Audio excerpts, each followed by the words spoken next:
The concept of the bad guy, good guy dynamic comes from transactional analysis. Psychologists have found that when people interact in a group setting, they tend to fall into certain behavioral roles. Most commonly, these are the victim, the rescuer, and the aggressor. Victims naturally attract protection. Rescuers instinctively step in to help. Aggressors dominate the situation and apply pressure. These roles are deeply ingrained. Anyone who's ever been scolded or publicly called out knows the discomfort of being the victim. And let's be real, if someone defends you in that moment, it feels good. On the flip side, if you've ever lashed out or criticized someone in frustration, you've played the aggressor. These roles aren't fixed, and they're surprisingly easy to manipulate. Here's a scenario. You're in a project meeting. Marcus criticizes Jana for not submitting a report. "I was waiting for your data the whole week. It never came." Jana looks down and mumbles, "I was overloaded." You like Jana, so you step in. "This isn't helping. She'll send it later. Can we get back to next week's rollout instead?" At that moment, you've assumed the role of the rescuer. But there's a hidden layer to this role. Pro tip: never waste your moment as the rescuer. When you step in like this, you gain leverage. Even if your motive is empathy, you're now seen as rational, fair, and powerful. Use that moment. Ask for something later when the emotional balance is in your favor. What's the impact of this technique? Used strategically, the bad guy, good guy routine can get people to agree to things they normally wouldn't. It's all about emotion and perception. You create a moment where they feel grateful, understood, or protected, and they'll often return the favor by letting something slip or agreeing to your suggestion. Why does it work? Because of the reciprocity principle. Humans are wired to give back when they've received something, even something as intangible as emotional support. By stepping in as the helper, you've earned goodwill. Now all you need is to direct that energy. But here's the twist. You can create the whole dynamic from scratch.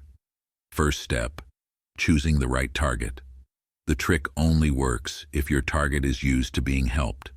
If they've had a life where support was common, good teachers, fair bosses, kind colleagues, they'll respond. People unfamiliar with being rescued won't.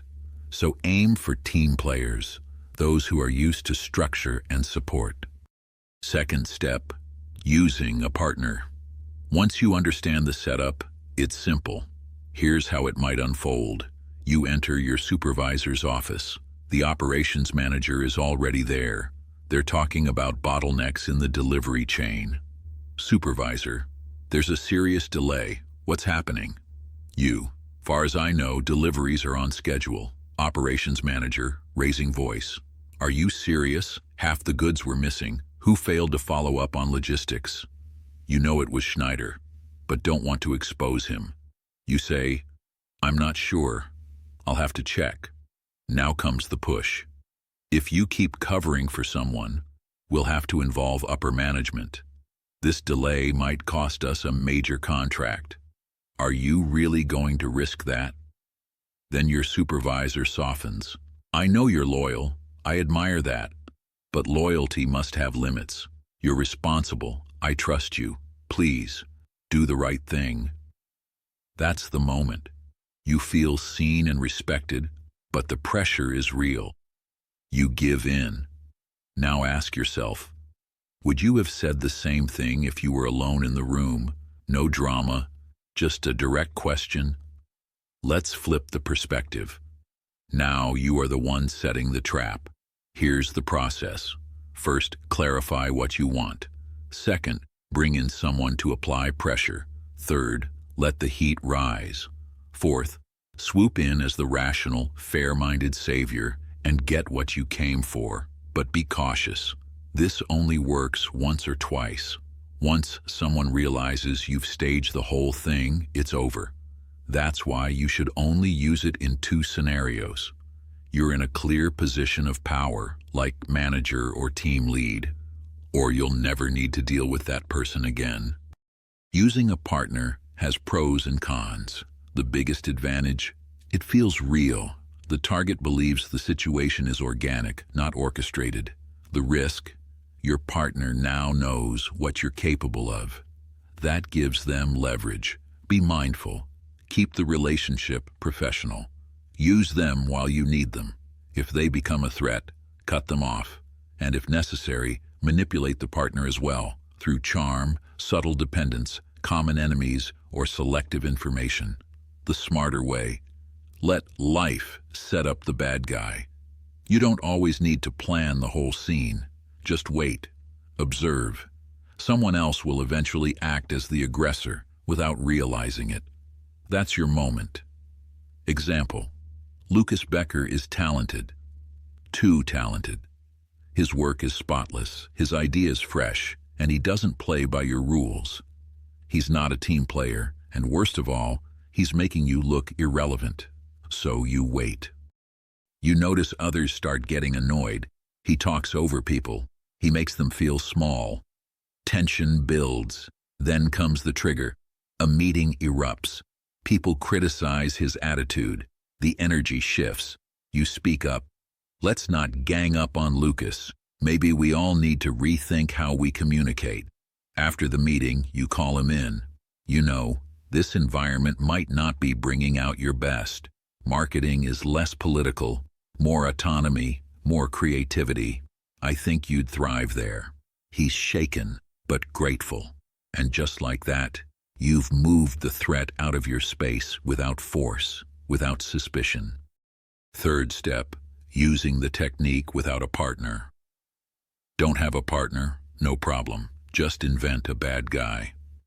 Take a classic literary example from Dickens's Great Expectations. A convict tells young Pip, "I wouldn't hurt you, but my friend, he's not as nice. Help me, and I'll make sure he stays away." Pip helps him, not just out of fear, but out of trust. That's the point. Here's the modern version. Decide what you want. Create a believable external threat. Let the person feel that tension. Then offer yourself as the ally, the solution. Example, you want Miller out. Most of your team agrees. A few are unsure. You talk to one of the undecided ones. "You've been doing great lately. I noticed your numbers, really impressive." Let it sink in.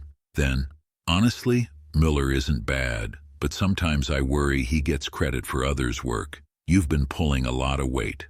Then drop the suggestion. "We're thinking of proposing a new structure. He'd be less involved, more efficient for all. What do you think?" Subtle, effective, calculated. And your bad guy? Just a whispered suggestion. No confrontation, no drama. But the emotional weight is real. Fourth step, watching the results. Once you've made your move, watch closely. If the target reacts as expected, good. If not, don't force it. If your partner underperforms, find another. Efficiency is key. Don't get stuck in failed tactics. Final thoughts, the ethics. Let's not sugarcoat it. This strategy is manipulative. It uses emotion, perception, even deceit. It can damage trust and warp relationships. Ask yourself, are you prepared to play on this level? Because once you do, there's no going back. And some games, once started, can't be undone.